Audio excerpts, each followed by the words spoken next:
जब आपके पास कोई मित्र आपकी मदद कर रहा होता है तो प्रेरित होना क्यों बहुत आसान होता है?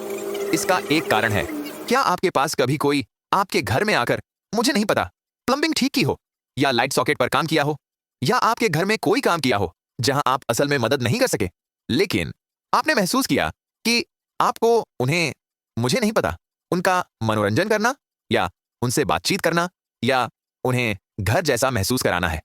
आपको ऐसा लगा कि आपको उन्हें कोई उपकरण देना चाहिए या कुछ?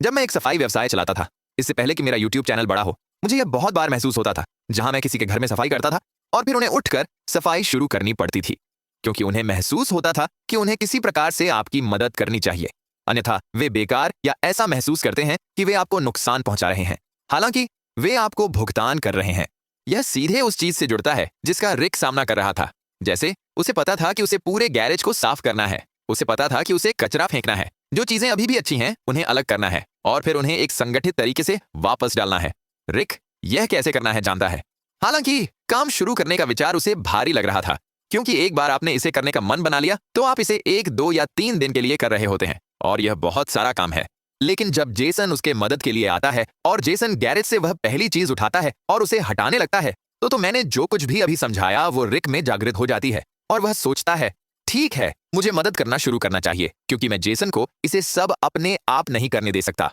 और इसके विपरीत, जैसे जेसन अगर ब्रेक ले रहा हो और फिर रिक कुछ करना शुरू करता है, तो जेसन सोचता है, खैर, मैं यहां खड़ा नहीं रह सकता जबकि वह काम कर रहा है, मुझे इसमें कूदकर मदद करनी चाहिए, वरना मुझे बोझ या ऐसा लगता है कि मैं उसकी ऊर्जा का फायदा उठा रहा हूं या कुछ भी। तो जैसे मैं इन बहुत सारे वीडियो में करता हूं, एक सवाल जो मुझे बहुत बार मिलता है, जब आप इसे साफ कर रहे थे तो मालिक कहां था? उन्हें आपकी मदद करनी चाहिए थी। और मेरे लिए यह समझाना मुश्किल होता है कि 1, वे कैमरे पर नहीं आना चाहते थे, लेकिन 2, मैं उन्हें बार बार बताता हूं कि जब मैं इसे साफ करने आता हूं, कुछ मत छुओ। जैसे मैं इस सब काम को करते हुए इसका वीडियो बना रहा हूं और एक सामग्री का टुकड़ा बना रहा हूं। यदि आप इसे साफ करने की कोशिश करते हैं इससे पहले कि मैं वहां पहुंचूं, या जब मैं वहां हूं, तो आप असल में उस सामग्री से ले रहे होते हैं जिसे मैं बनाने की कोशिश कर रहा हूं।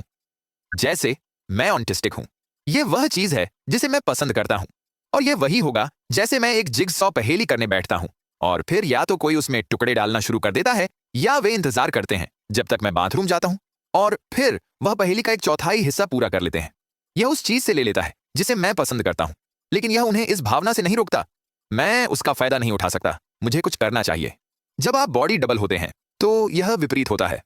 आप उस भावना का लाभ उठाना चाहते हैं और कहना चाहते हैं, हाँ, मैं इसमें कूदने जा रहा हूं क्योंकि मेरे दोस्त मेरी मदद कर रहे हैं, और हम दोनों जब एक